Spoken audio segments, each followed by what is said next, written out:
শান্তি।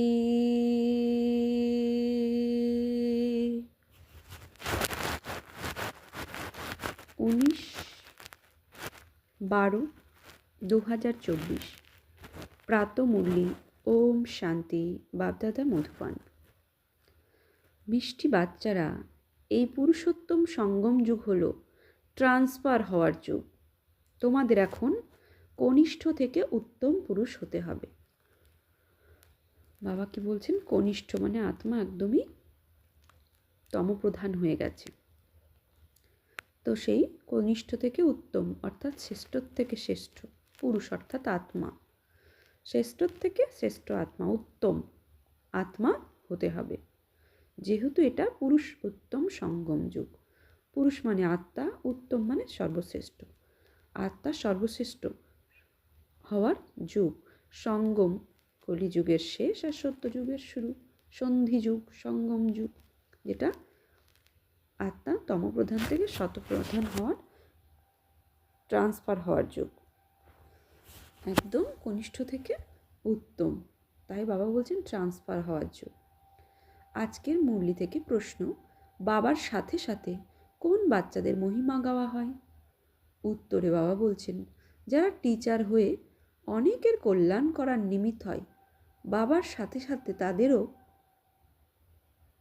মহিমা গাওয়া হয়।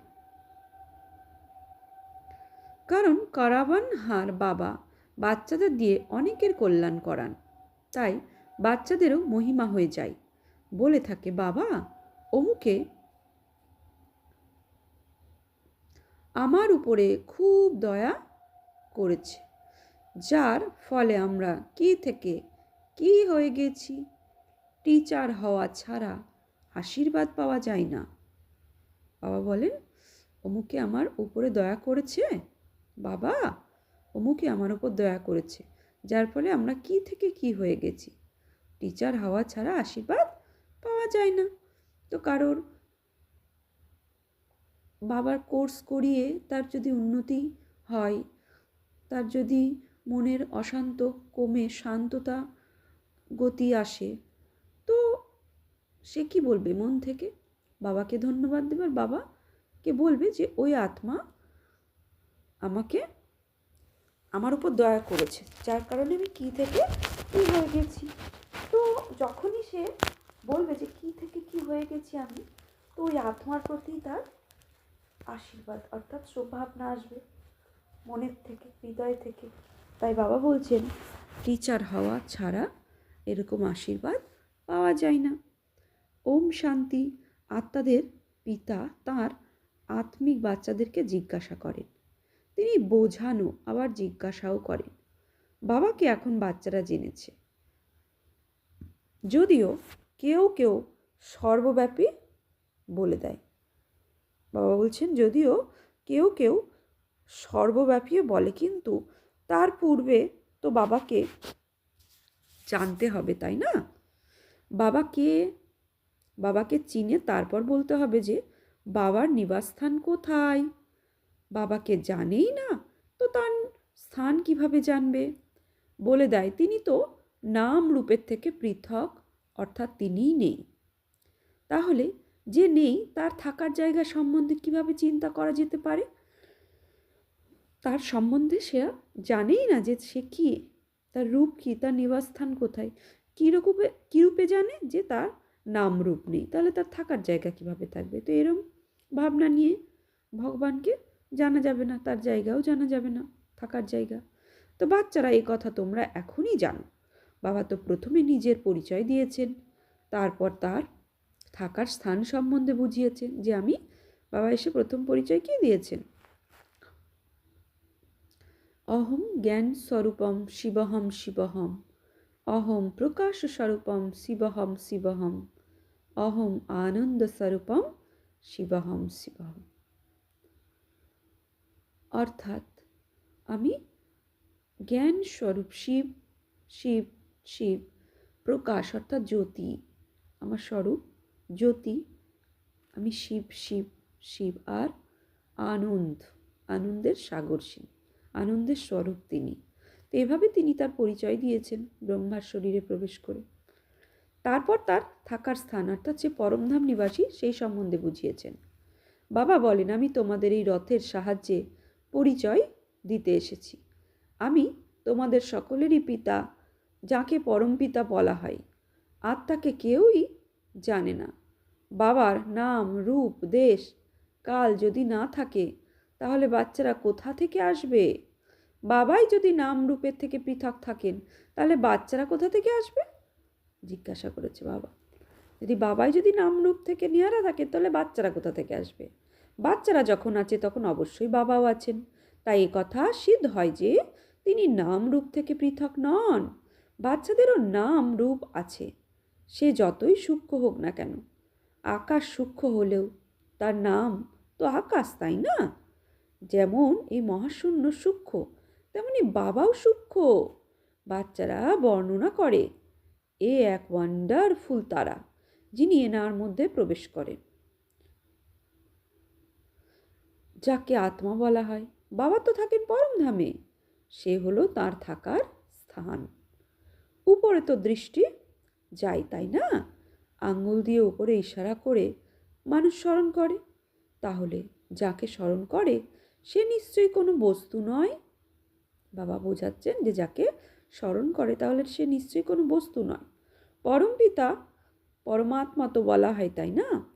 তাও নাম রূপ থেকে পৃথক, একে অজ্ঞান বলা যাবে। বাবাকে জানো বলছে, বাবাকে জানা, একে জ্ঞান বলা যায়। তোমরা এও বুঝতে পারো যে আমরা পূর্বে অজ্ঞানী ছিলাম, বাবাকেও জানতাম না আর নিজেদেরও জানতাম না। এখন তোমরা বুঝতে পারো আমরা আত্মার শরীর নই। আত্মাকে অবিনাশী বলা হয়, তাহলে অবশ্যই কোনো জিনিস, তাই না? আত্মা অবিনাশী, তাহলে কোনো জিনিস, তাই না? অবিনাশী কোনো নাম নেই। বাবা বোঝাচ্ছেন যে তার অবিনাশী সে, আর তার কোনো নাম নেই। অবিনাশীর কোনো নাম নয়। অবিনাশী অর্থাৎ যার বিনাশ হয় না। অবিনাশী কোনো নাম নয়, অর্থাৎ যার কোনো বিনাশ হয় না। তাহলে অবশ্যই কোনো বস্তু সে। বাচ্চাদের খুব ভালোভাবে বোঝানো হয়েছে। মিষ্টি মিষ্টি বাচ্চারা, যাদের বাচ্চা বাচ্চা বলা হয়, সেই আত্মারা হলো অবিনাশী। এ কথা আত্মাদের বাবা পরমপিতা পরমাত্মা বসে বোঝান। এই খেলা একবারই হয় যখন বাবা এসে বাচ্চাদের নিজের পরিচয় দেন। তিনি বলেন, আমিও হলাম পার্টধারী, আমি কিভাবে পার্ট প্লে করি এ কথা তোমাদের বুদ্ধিতে আছে। তিনি পতিত আত্মাদের নতুন পবিত্র বানান, তাই তোমরা ওখানে শরীরও ফুলের মতো পাও।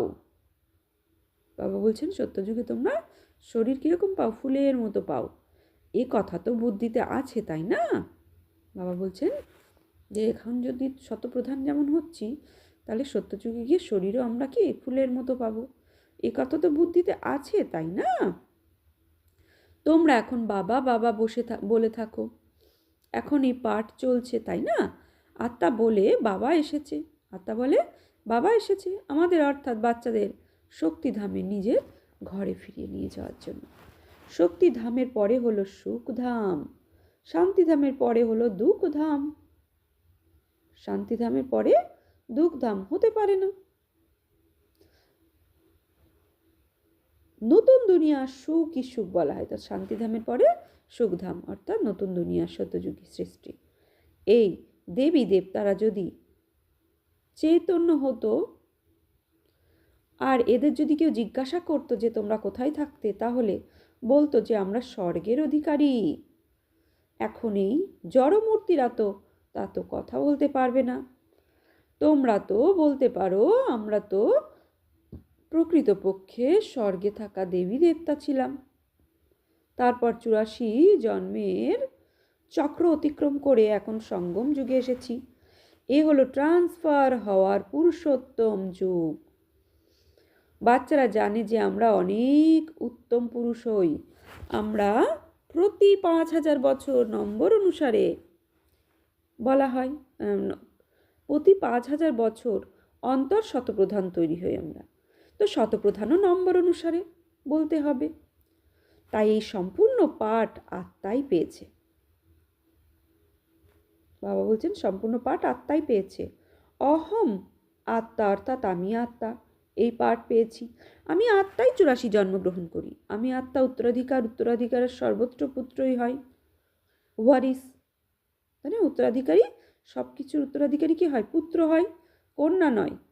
তাই এখন বাচ্চারা একথা তোমাদের পাক্কা বুঝতে হবে যে আমরা সকল আত্মাই হলাম পুরুষ, সকলেই অসীম জগতের পিতার কাছ থেকে অবিনাশী উত্তরাধিকার পাই। লৌকিক জগতের বাবার কাছ থেকে কেবল পুত্ররাই উত্তরাধিকার পায়, পুত্রীরা নয়। এমনও নয় যে আত্মা সর্বদা ফিমেলই হয়। বাবা বোঝান যে তোমরা আত্মারা কখনো পুরুষ, কখনো ফিমেলের শরীর ধারণ করো, মহিলা আর পুরুষ, তো এরকম শরীর ধারণ করো। এই সময় তোমরা সকলে হলে মেলস অর্থাৎ পুরুষ। সব আত্মারাই একে বাবার থেকে অবিনাশী উত্তরাধিকার পাই।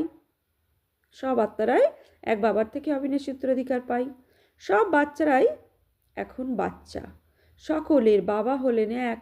বাবাও বলেন, হে বাচ্চারা, তোমরা সকলেই মেলস, আমার আত্মিক সন্তান তোমরা, কিন্তু পার্ট প্লে করার জন্য মেল ফিমেল দুইই চাই, তখনই মনুষ্য সৃষ্টির বৃদ্ধি সম্ভব। এই কথা তোমরা ছাড়া আর কেউই জানে না। যদিও বলে থাকে আমরা সবাই ভাই ভাই, তবুও বুঝতে পারে না যে ভাই ভাই বলা সত্ত্বেও তারা একে অপরকে বুঝতে পারে না। তোমরা এখন বলো, বাবা আমরা অনেকবার তোমার থেকে অবিনাশী উত্তরাধিকার নিয়েছি। এ কথা আত্মারা পাক্কা হয়ে যায়। আত্মা অবশ্যই তার বাবাকে স্মরণ করে, ও বাবা দয়া করো, বাবা এখন তুমি এসো, আমরা সকলেই তোমার সন্তান হব। দেহসহ দেহের সর্ব সম্বন্ধ ত্যাগ করে এক আত্মা ভেবে নিজেকে তোমাকেই স্মরণ করব।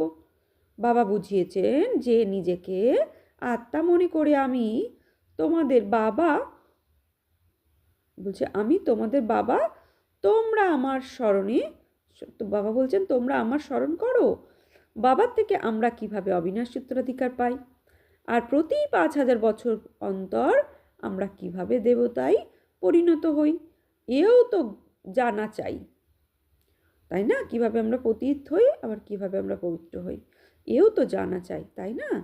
স্বর্গের উত্তরাধিকার থেকে পাওয়া যায়, এ তোমরা এখনই বুঝতে পারো। বাবা তো স্বর্গবাসী নন, তিনি বাচ্চাদেরই স্বর্গবাসী করেন, তিনি নিজেই নরকে আসেন। তোমরাও বাবাকে এই নরকেই ডাকো। যখন তোমরা তমপ্রধান হও, এ তো তমপ্রধান দুনিয়া, তাই না? 5000 বছর পূর্বে যখন এনার রাজ্য ছিল, তখনই পুনরায় শতপ্রধান ছিল। এই কথা, এই ঈশ্বরীয় পড়া, বাবা বলছেন এই কথা, এই ঈশ্বরীয় পড়া এখনই তোমরা জানতে পারো। এ হলো মনুষ্য থেকে দেবী দেবতা হওয়ার স্কুল। তো মনুষ্য থেকে দেবী দেবতা হওয়ার পড়া। এ কথা বলা হয় যে মানুষ থেকে দেবতা হতে সময় লাগে না, বাচ্চা হলে আর উত্তরাধিকারী হয়ে গেলে। বাবা বলেন তোমরা সমস্ত আত্মারা আমার সন্তান, তোমাদের আমি অবিনাশী উত্তরাধিকার প্রদান করি।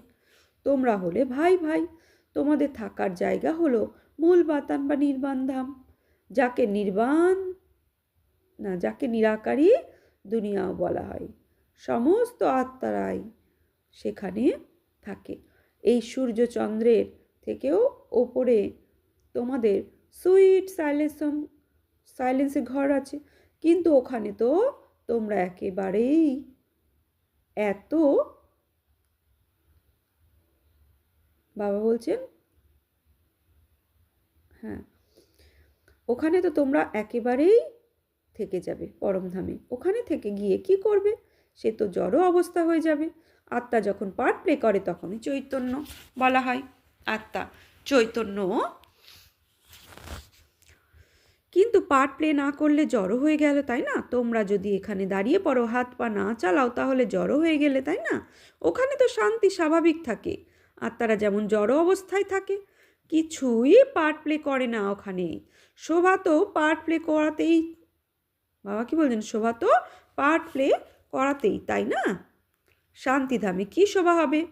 আত্মা সুখ দুঃখের অভ্যাসের ঊর্ধ্বে থাকে। কোনো পার্টি যদি প্লে না করে, তবে বাবা বলছেন কোনো পার্টি যদি প্লে না করে, তবে ওখানে থেকে কি লাভ? সবার প্রথমে সুখের পার্ট প্লে করতে হবে।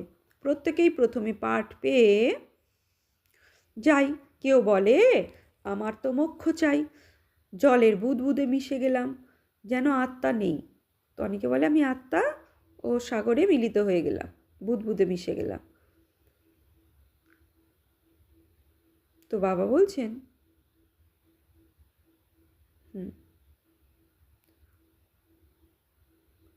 মুখ্য পার্টই হলো হিরো হিরোইনের পার্ট। বাচ্চারা, তোমরা হিরো হিরোইনের টাইটেলস পেয়ে থাকো। আত্মা এখানে পার্ট প্লে করে। প্রথমে সুখের রাজ্যে পার্ট প্লে করে পরে রাবণের দুঃখের রাজ্যে যায়। বাবা এখন বলেন, বাচ্চারা তোমরা সবাইকে এই বার্তা দাও, টিচার হয়ে অন্যদেরকেও বোঝাও। যারা টিচার হয় না তাদের পদ কম হয়ে যাবে। টিচার হওয়া ছাড়া কার আশীর্বাদ কিভাবে পাবে? কাউকে অর্থ দিলে খুশি তো হয়, তাই না? মনে মনে ভাববে যে বিকে আমাদের কত দয়া করছে, যে আমাদের কি থেকে কি তৈরি করে দিচ্ছে। এমনিতে তো এক বাবাই মহিমা করে, বা বাবা বাহ, তুমি এই বাচ্চাদের দ্বারা আমাদের কত কল্যাণ করো। কারো দ্বারা তো, তাই না? বাবা বলেন, করণ করাবান হার তিনি তোমাদের দ্বারা করাবেন কে? করণ করাবান হার বাবা। তো তোমাদের কল্যাণ হয়, তোমরা আবার অন্যদের কলম লাগাও, অর্থাৎ চারা গাছ লাগাও। যে যত সেবা করে সে তত উঁচু পদ প্রাপ্ত হবে। রাজা হতে গেলে প্রজাও তৈরি করতে হবে। এরকম নয় যে ভালো নম্বরে আসে সেও রাজা হয়, মালার তৈরি হয়, তাই না? নিজেকে প্রশ্ন করা উচিত, আমরা মালার কত নম্বরে আসব? 9 রত্ন তো মোক্ষ, তাই না? মাঝে যদি তিনি এই হিরে তৈরি করেন, হিরেকে মাঝে রাখা হয়, মালার উপরে তো ফুলও আছে, তাই না? অন্তিম সময়ে তোমরা জানতে পারবে কে মুখ্য দানা হবে, যে সেই সাম্রাজ্যে আসবে। পরের দিকে তোমাদের অবশ্যই সব সাক্ষাৎকার হবে। তোমরা দেখতে পাবে কিভাবে এরা সব রাজা সব সাজা ভোগ করে। শুরুতে দিব্য দৃষ্টি তোমরা সূক্ষ্ম বাতানে দেখতে। এও হলো গুপ্ত, আত্মা কোথায় সাজা ভোগ করে। এই ড্রামার পার্ট রয়েছে, গর্ব জেলে আত্মা সাজা ভোগ করে, জেনে ধর্মরাজকে দেখে খুব, বা বলছেন জেলে ধর্মরাজকে দেখে তখন বলে বাইরে বের করো। রোগ ইত্যাদি হয়, সেও কর্মের হিসাব, তাই না? রোগ ইত্যাদি হলেও সেটা বাবা বলছেন কর্মের হিসাব। এসবই বাচ্চারা বোঝার মতো কথা। বাবা তো রাইট শোনাবেন, তাই না? এখন তোমরা এই রাইটার্সের তৈরি হও। রাইটার্স তাদেরই বলা হয় যারা বাবার থেকে অনেক শক্তি নিয়ে থাকে। তোমরা তো বিশ্বের মালিক হও, তাই না? তোমাদের কত শক্তি থাকে, হাঙ্গামা ইত্যাদি কোনো কথাই নেই। শক্তি কম হলে কত হাঙ্গামা হয়ে যায়। বাচ্চারা, তোমরা অর্ধকল্পের জন্য শক্তি পাও, তাও পুরুষার্থের নম্বর অনুসারে। তোমরা এরকম শক্তি পেতে পারো না, আর এরকম পদও পেতে পারো না। এও প্রথম থেকেই নাটকে নিহিত আছে। এই অনাদি ড্রামায় নিহিত রয়েছে। কেউ কেউ পরের দিকে আসে 1 বা 2 জন্মের জন্য, তারপর শরীর ত্যাগ করে। তো এইভাবে দীপাবলিতে যেমন দশা, অর্থাৎ শ্যামপোকা রাতে জন্ম নেয়, আবার সকলে মরে যায়। এ তো অগণিত হয়, মানুষের তো তবুও গণনা হয়। প্রথম দিকে যে আত্মারা আসে তাদের আয়ু কত বেশি থাকে। বাচ্চারা, তোমাদের খুশি হওয়া উচিত যে আমরা কত বেশি আয়ু পাবো। তোমরা এই সৃষ্টিচক্রের সম্পূর্ণ পার্ট প্লে করো। বাবা তোমাদের বোঝান যে তোমরা কিভাবে সম্পূর্ণ সৃষ্টিচক্র পার্ট প্লে করো। এই ঈশ্বরীয় পাঠ অনুসারে উপর থেকে তোমরা পার্ট প্লে করতে, তোমাদের এই পাঠ হলো নতুন দুনিয়ার জন্য। বাবা বলেন আমি তোমাদের অনেকবার পড়াই। এই পাঠ অবিনাশী হয়ে যায়, অর্ধেক কল্প তোমরা প্রালোক ভোগ করো। এই বিনাশী পাঠে অল্পকালের জন্য সুখ ভোগ করা যায়। এখন কেউ যদি ব্যারিস্টার হয় তাহলে আবার পরের কল্পে ব্যারিস্টার হবে। এও তোমরা জানো যে সকলের যেমন পাঠ তাই কল্প কল্প হতে থাকবে। দেবতা হোক বা শূদ্র, প্রত্যেকেই পাঠ যেমন হয় যা কল্প হতে থাকে, এতে কোনো তফাৎ নেই। কারণ বাবা বলছেন এতে কোনো তফাৎ হতে পারে না, প্রত্যেকেই নিজের নিজের পার্ট প্লে করতে থাকে। এ সম্পূর্ণ এক বানানো খেলা। মানুষ জিজ্ঞাসা করে পুরুষার্থ বড় নাকি প্রালোভ? এখন পুরুষার্থ ছাড়া প্রালোভ লাভ সম্ভব নয়।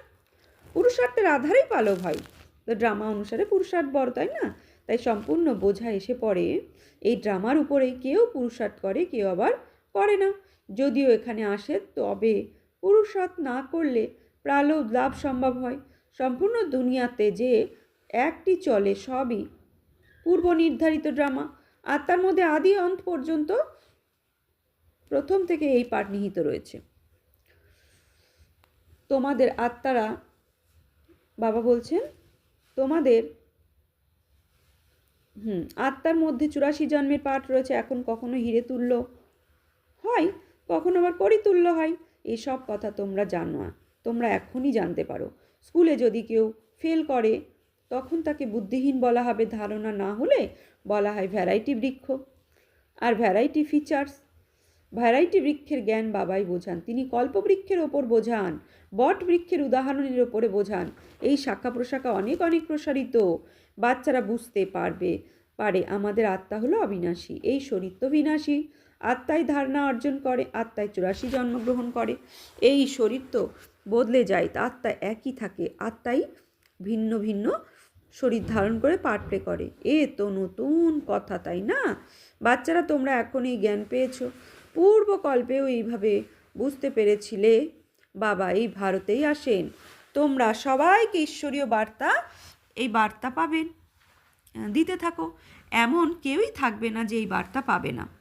ঈশ্বরীয় বার্তা পাওয়ার অধিকার সবার। তারপর বাবার থেকে অবিনাশী উত্তরাধিকার নেবে। তারা কিছুই তো শুনবেই, কারণ তারাও যে বাবার সন্তান। বাবা বোঝান আমি তোমাদের অর্থাৎ আত্মাদের পিতা।